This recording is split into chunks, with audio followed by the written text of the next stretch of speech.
Have you ever noticed how careful we are with the things we can replace and how careless we are with the things we can't?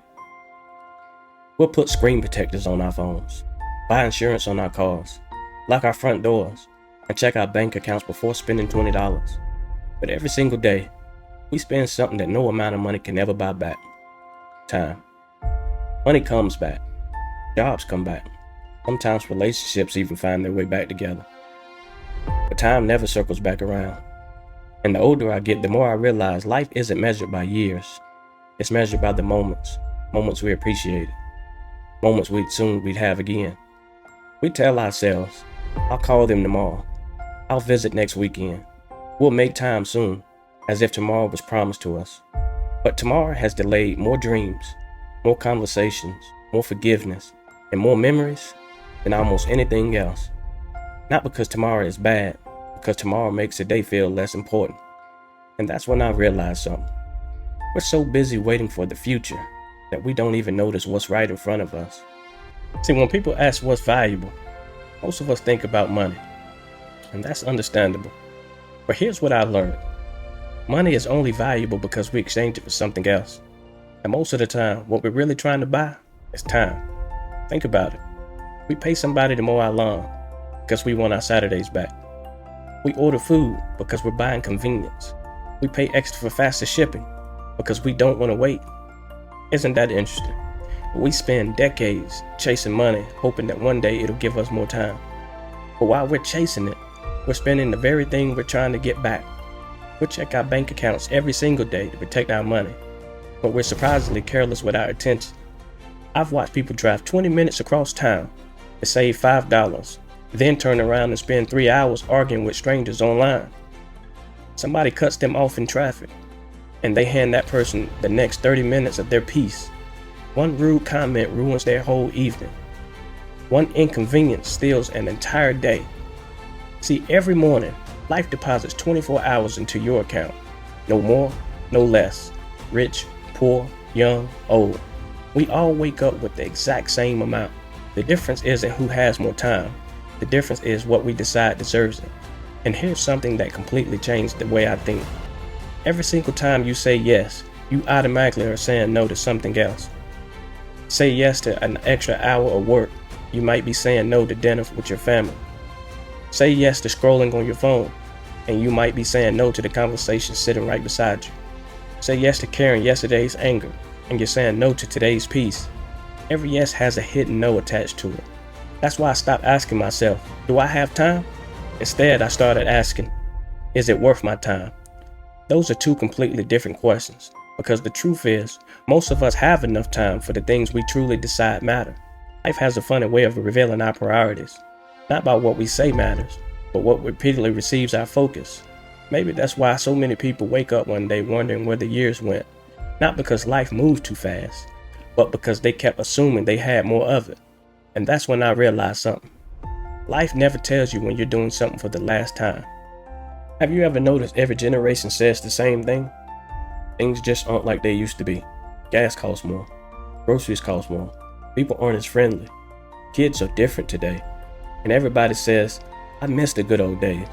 But one day I caught myself thinking, if life keeps changing, doesn't that mean today will eventually become good old days for someone else? That thought wouldn't leave me alone, because when people talk about the past, they rarely talk about the biggest moments. They remember the ordinary ones. Sitting around the dinner table, playing cards with family, stopping by somebody's house without calling first, riding around with nowhere to be. And the funny thing is, when those moments were happening, they didn't feel extraordinary. They felt normal. See, nobody wakes up on a random Tuesday and say, I better enjoy this, I'm gonna miss today 20 years from now. Because life doesn't work like that. We don't recognize memories while we're making them. We recognize them after they're gone. That's why nostalgia is so powerful. It doesn't just make us miss the past. It reminds us how often we overlook the present. I think that's one of the biggest traps we fall into. We're always waiting for life to finally begin. We tell ourselves, I'll be happy when the promotion gets here, when I buy a house, when I retire. But while we're busy waiting, life is quietly happening. The laughs, the conversations, the ordinary Saturdays, the random phone calls that don't seem important until they become impossible. Those aren't interruptions to life. That is life. And one day, it's those exact ordinary moments you'll give anything to experience one more time. See, maybe the good old days aren't behind us. Maybe they're happening right now.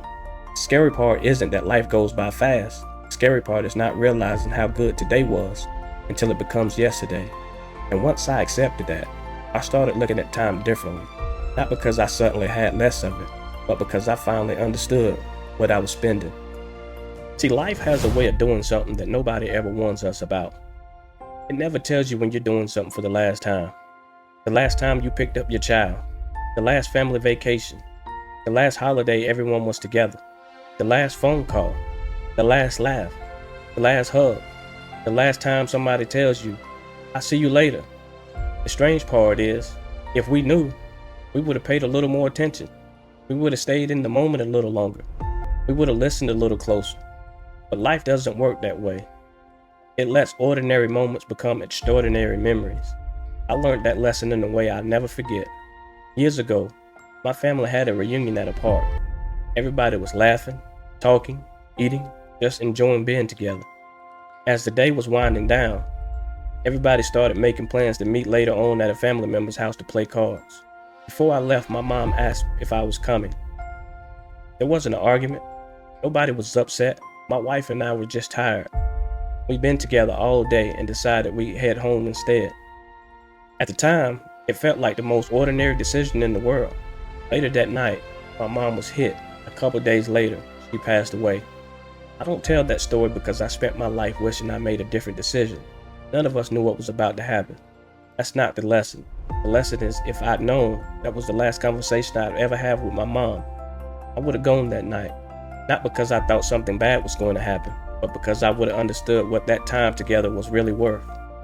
Life doesn't announce when an ordinary moment is quietly becoming your last memory with someone. The truth is, none of us ever know. That's why we can't wait until tomorrow to appreciate today. Most of us don't realize we're making memories until memories is all we have left. That's why I stopped treating ordinary days like they're ordinary, because they're not. They're future memories. Every dinner, every conversation, every random visit, every phone call, every "I'll see you later." Life quietly asks us the same question over and over again. If you knew this was the last time, would you still be in such a hurry? That question changed me, not because it made me afraid, but because it made me present. Because one day, every single one of us will accidentally experience our last conversation with someone. We just don't know it until afterwards. And once you understand that, you stop looking at people the same way. I think one of the biggest lies we all believe isn't that we'll live forever. It's that we have more time, more birthdays, more holidays, more conversations, more opportunities to tell people how much they matter. And because we believe there will always be another chance, today doesn't seem all that important. But let me ask you something. If somebody handed you a calendar and circled one date, the very last day you would ever spend with somebody you love, would you change? Would you argue about the little things? Would pride still matter? Would being right still feel so important? Or would you hug a little longer? Would you listen a little closer? Would you laugh a little louder? Would you put your phone down a little sooner? I don't think love changes. I think urgency does. Not because our lives suddenly became deeper, because our awareness finally caught up. Maybe the good old days aren't always behind us. Sometimes they're happening right now. Don't wait until something becomes a memory to realize it was a gift. Don't wait until the chair is empty to wish you had stayed a little longer. Don't wait until the phone stops ringing to wish you had answered. Love people while they're still here. Say what needs to be said while they can still hear it. Make the visit. Take the picture. Share the moment. Not because you're afraid of losing people, but because one day you'll be grateful you chose to be present. If this conversation has taught me anything, is this: life isn't asking us to be perfect. It isn't asking us to have all the answers. It isn't asking us to never make mistakes. It's simply asking us to notice what we've been given before it becomes what we miss. Because the true good old days aren't lost in the past. They're happening around us every single day. So don't wait for life to become a memory before you decide to appreciate it. Because time doesn't stop. It doesn't slow down. It doesn't ask if you're ready. It just keeps moving. The only question is, will you move through it awake, or will you realize how beautiful today was after it's already gone. Here we go again.